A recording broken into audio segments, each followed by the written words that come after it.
नमस्कार प्रिय दर्शकों, आप सभी का स्वागत है आपके अपने इस यूट्यूब चैनल पर। दर्शकों, शनि का राशि परिवर्तन 29 मार्च को हो चुका है। 29 मार्च को शनि जो है वो मीन राशि में जा चुके हैं और जब से शनि मीन राशि में गए हैं तब से आप देख रहे हैं कि एक एक घटनाएं प्रतिदिन हो रही हैं। प्रतिदिन विस्मयकारी घटनाएं हो रही हैं और अभी शनि चूँकि मार्गी चल रहे हैं, 29 मार्च से जो शनि का राशि परिवर्तन हुआ है, शनि मीन राशि में गए हैं, तो अभी ये शनि अपनी सीधी चाल में हैं और अब आने वाली 13 जुलाई से शनि जो है वो अपनी चाल बदलने जा रहे हैं। यानी शनि जो है अब मार्गी से वक्री होने जा रहे हैं। तो शनि अब जब वक्री हो जाएंगे तो इसका क्या इफ़ेक्ट आएगा? शनि जब वक्री हो जाएंगे तो वक्री होने का मतलब ये है कि जब कोई ग्रह वक्री होता है तो सूर्य से उसकी दूरी बढ़ जाती है, वो धरती के नज़दीक आ जाता है। यानी सीधे शब्दों में हम ये कहें कि वो ग्रह मजबूत हो जाता है। जब कोई ग्रह वक्री होता है तो उसकी पावर बढ़ जाती है।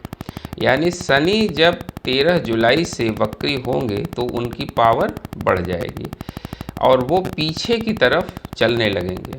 पीछे की तरफ चलने, जैसे आप कहीं कोई काम करने गए और थोड़ी देर बाद आपको याद आया कि पीछे ज़रा चल के देख लेते हैं कहीं कोई चीज़ छूटी तो नहीं है। तो वही कंडीशन वक्रत्व में होती है। कोई ग्रह जब वक्री होता है तो वो पीछे जो है वो अपनी चीज़ों को खंगालने की कोशिश करता है कि पीछे कहीं कोई चीज़ें बाकी तो नहीं रह गई हैं, उसको हम ज़रा टटोलें। तो वही काम अब शनि करेंगे। शनि जो है जो 13 जुलाई से वक्री होने जा रहे हैं, क्योंकि शनि जो वक्री होंगे वो मीन राशि में वक्री होंगे, जो कि आखिरी राशि है। जो मेष से लेके मीन तक 12 राशियां हैं, इसमें मीन जो है वो आखिरी राशि है। तो ये 30 सालों का जो एक टेन्योर होता है, इसमें देखेंगे कि कहाँ कहाँ क्या क्या गड़बड़ियाँ हुई हैं, कौन कौन से ऐसे लोग हैं जिन्होंने जो कर्म किए हैं और उसका रिज़ल्ट उनको नहीं मिला है। अगर आपने कोई बुरे कर्म किए हैं और किसी वजह से आप मिस कर गए, आपको उसका रिज़ल्ट नहीं मिला, तो अब आप उसके लिए तैयार हो जाइए। आपको अपने कर्म का फल अब मिलने जा रहा है। या आपने कोई अच्छे काम किए हैं, उसका कोई पारितोषिक आपको नहीं मिला, कोई रिवार्ड नहीं मिला, तो उसके लिए अच्छा समय भी आ रहा है। यानी उसका रिवार्ड उस व्यक्ति को ज़रूर मिलेगा। अब शनि जब वक्री हो जाएंगे तो क्योंकि 13 जुलाई से शनि वक्री हो रहे हैं और उसके बाद फिर 28 जुलाई को मंगल का राशि परिवर्तन होगा। अब मंगल जो है वो अभी तक सिंह राशि में थे और सिंह राशि से निकल कर ये कन्या राशि में आ जाएंगे। तो सिंह राशि में थे तो मंगल और केतु का कंजम्पशन लगभग 1-1.5 महीने से बना हुआ है, जिससे आप देख रहे हैं कि तमाम आगजनी की घटनाएं हो रही हैं। कहीं लैंडस्लाइड हो रहा है, कहीं जो है भूकंप आ रहे हैं। ये घटनाएं बनी हुई हैं। तमाम वायुयान हादसे हो रहे हैं। तो वो क्यों हो रहा है? मंगल और केतु के कंजम्पशन के कारण। और उधर शनि मंगल का षडाष्टक योग बना हुआ है। लेकिन जब 28 तारीख को मंगल का ट्रांजिट जो है वो कन्या में हो जाएगा तो उसके बाद जो है ये मंगल केतु का योग जो है वो समाप्त हो जाएगा। अब इसके बाद क्या होगा? क्योंकि शनि वक्री हो जाएंगे और मंगल और शनि का जो है समसप्तक योग बनेगा। तो जब समसप्तक योग बनेगा तो ये एक विस्फोटक योग होता है। शनि और मंगल का समसप्तक योग जो है वो देश दुनिया में विस्फोट की स्थितियां पैदा करेगा। इससे आप देखिएगा कि जैसे ही मंगल का ट्रांजिट कन्या राशि में होगा और शनि वक्री आपके 13 जुलाई को हो ही जा रहे हैं, तो 28 जुलाई के बाद से स्थितियां जो है वो विस्फोटक बननी शुरू हो जाएंगी। यानी जितने युद्ध के फ्रंट हैं जहां सीज़ फायर चल रहा है अभी, ये सारे सीज़ फायर टूटेंगे। हमने पीछे एक वीडियो भी दिया था।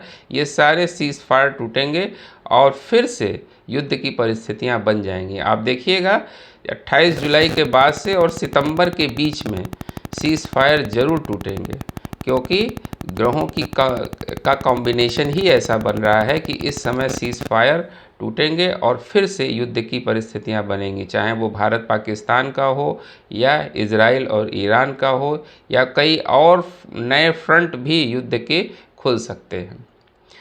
देश दुनिया में आप देखिएगा कि इस समय भूकंपों की संख्या बढ़ जाएगी। 28 जुलाई के बाद से, वैसे 13 जुलाई के बाद से ही ये परिस्थितियां बनेंगी, लेकिन 15 दिन बाद यानी 28 के बाद से आप देखिएगा भूकंप आएंगे और बड़े बड़े भूकंप आएंगे। इस बीच में भूकंपों की संख्या भी बढ़ जाएगी, काफ़ी भूकंप आएंगे, लैंडस्लाइड होगा। और चूंकि जलीय राशि में शनि वक्री हो रहे हैं तो हो सकता है कि भूकंप समुद्र के अंदर आए, और समुद्र के अंदर जब भूकंप आएगा तो उससे सुनामी पैदा होगी, जिससे काफ़ी जन धन की हानि हो सकती है।